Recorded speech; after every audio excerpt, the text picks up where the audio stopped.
see if you've got one. There's we can pass backwards. Thank you. Thank you. Can I remember? Can I borrow one? I'd like to say I can remember it off by heart.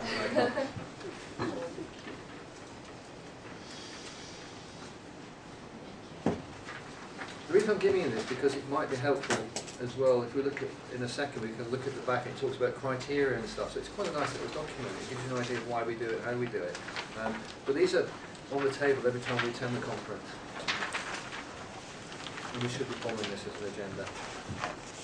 So, obviously starting from one, the reason for the conference. So what will happen there is that the social worker usually will give an overview of why the child or children have been brought to the conference, and they, at that stage, have to have said, yes, we feel that these children are at risk of significant harm.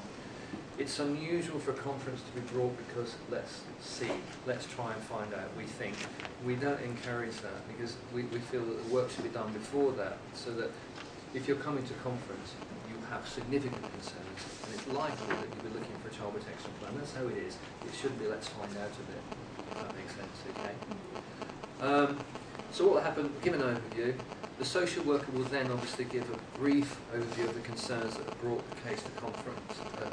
And then the family will have the right to actually address any issues that they feel are incorrect.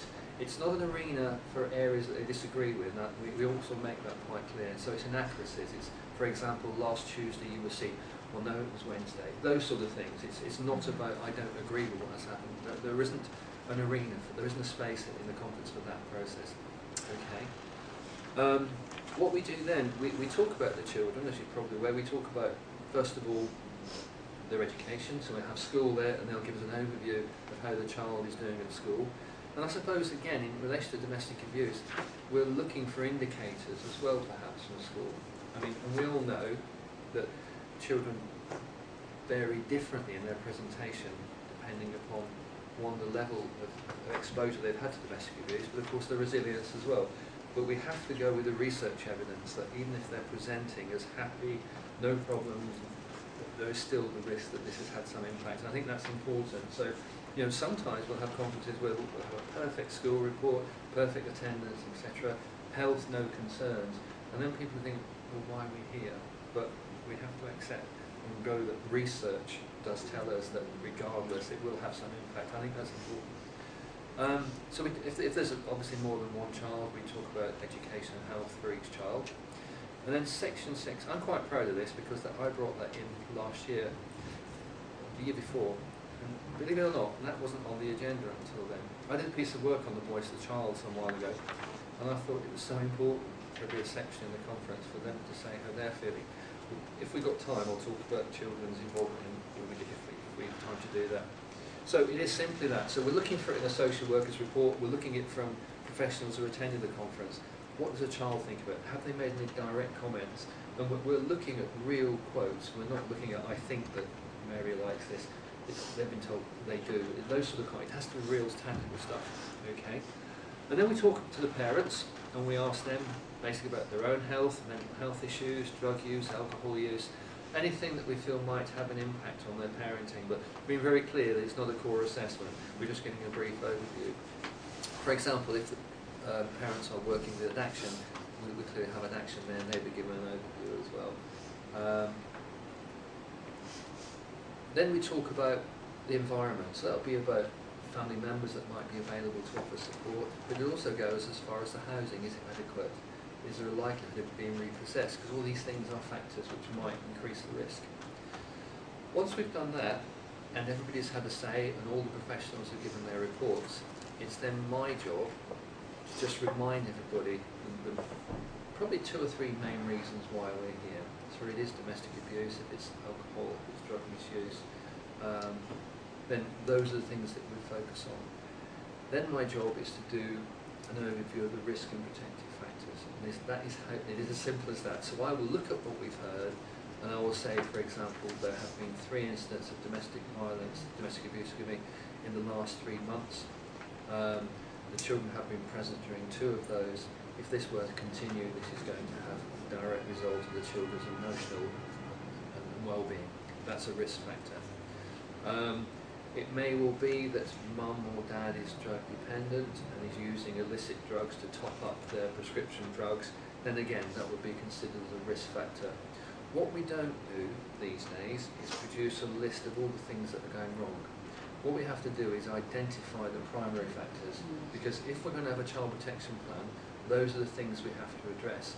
Because if we don't make, for example, 3 primary concerns, there's little chance of a child protection plan working effectively. And you do run the risk of having review after review where you've answered 3 of the 5, then 4 of the 5, and then another one comes out the woodwork, and you start working a child protection plan like a child in need plan. I'll explain the difference in a minute if people want to know that. So it is important to highlight what the concerns are. We then look at protective factors. Obviously that's really important if parents are working with us, and indeed one of the parents, for example mum, is actually being seen as protective. Now I know there are lots of areas in relation to domestic abuse, and but it's about mum's understanding of the impact of domestic abuse on children. It's not whether she wants to leave and those sort of it. It's not about that. It's about the protective. It is quite simple. It's whether she has the capacity to act as protective parent, to take the appropriate action. And similarly with father, we're talking about the same things. What are they doing to address the issues that are presented at the conference today?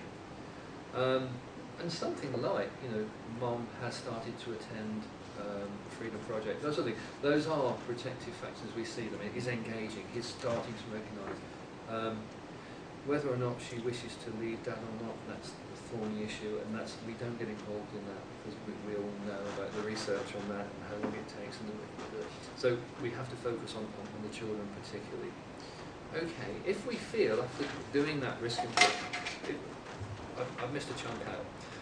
What happens then after the risk and protective factors? I will go around the room and seek the views of professionals.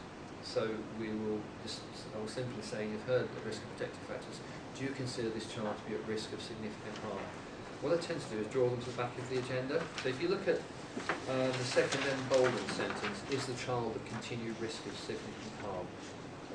So there we go. The test is, the child can be shown to have suffered ill treatment or impairment of health or development as a result of physical, emotional or sexual abuse and neglect. And this is the important bit. And professional judgment is that further ill treatment or impairment is likely. But what also is covered under that, and this might be I keep going on about research, a professional judgment substantiated by the findings and inquiries in this case or by research evidence predicts that the child is likely to suffer ill treatment or neglect. So we have to pass that test before we can say yes, there should be a child protection plan in place, because just sometimes you'll come to conference and because of the action that's been taken by people just prior to it, or circumstances have changed. I mean, imagine if the abusive partner has gone away, literally gone away to another country, and there's no sign whatsoever of him coming back. Then you've got to think, well, that happened. Would you have a child protection plan just if? So you've obviously got to base it on probability, and that's when we could further discuss that if necessary. So that would be one reason why you probably wouldn't have a plan, just an example. So we go around the room and we ask people whether they feel there should be a plan in place or not, and just a brief reason for that, and it could be a result of what was heard today. Following that is then my decision, or the chair's decision, to decide whether there should be a plan in place or not. And I think it's important because a lot of parents use this term voting, and they think that if they get a 4-3 vote in favour, there won't be a plan. But no, I mean, the bottom line is, yes, clearly we have to listen as chairs to what is being said around the conference table. But if we believe there should be a child protection plan in place, and none of the people around the table believe it, we would still put a child on a child protection plan, and vice versa. It's finally our decision, or it is our decision finally. Having said that, there is a process where professionals can dissent, and dissent simply means I disagree. However, if they disagree strongly enough, there is then a process in relation to that, and they can obviously come to me first and say, David, I wish to form a dissent, and I don't agree with the decision at all. Then there's a process, and I won't go through that, but you'll find that in the procedures. In fairness, I suppose dare I say this, I've never had a formal dissent that's gone through the process in terms of, in theory, a conference could be recalled.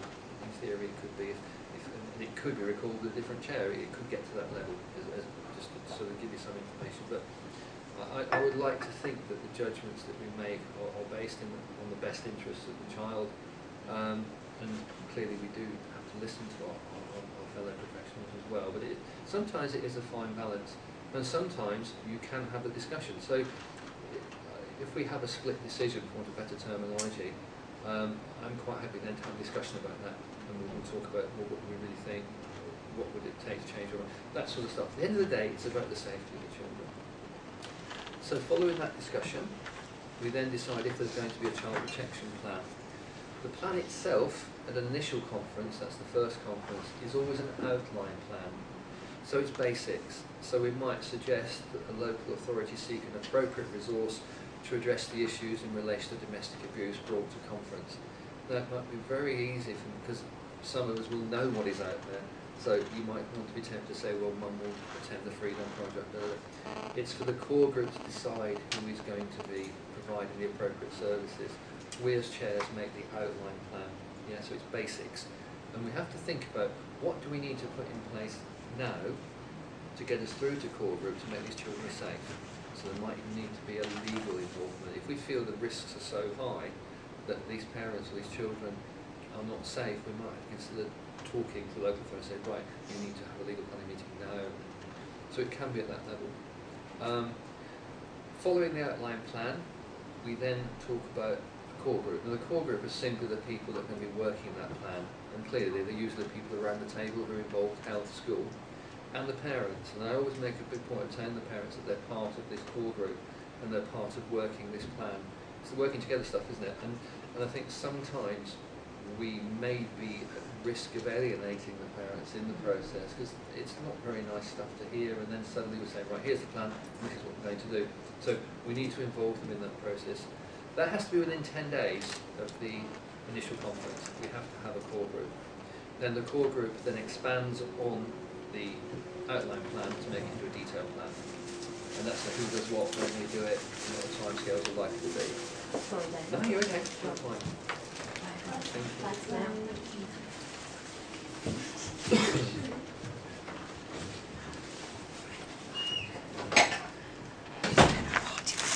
Sorry, carry on, Feedback. sorry. No, that's okay. That's fine. Obviously got to part of it. Yeah.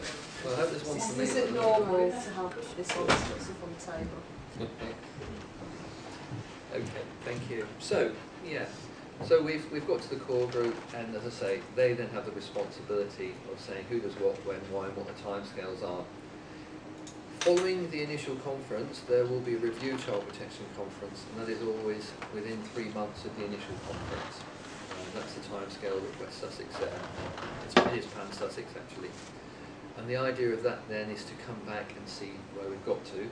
So it's hoped between the initial conference and the review there's been at least one core group, and the core group have designed a plan, and one would hope that when we come to the review we can be given an overview of what has happened on that plan, who's done what, when, why, and have we made any progress. So that's a swift overview of the Child Protection Conference process. I mean, talk about reviews and discontinuing in a second. Is there anything about that bit that anybody wants to check before I move on to reviews and where we go? It's not about the process, but do you find, does it ever occur that the children that have some protective measures in place, say they're older and they may be out of the house, going to school, having regular outside contact, have you ever had to do a kind of split child in need plan for some of the members and child protection plan for the younger ones and things like that? Does that happen? That's interesting. Yeah, I mean, I'll stick my neck out now. I'm of the old school. I believe that if you have a child protection plan for one child, the concerns generally will be enough for the rest of the children. That's my belief, and you will find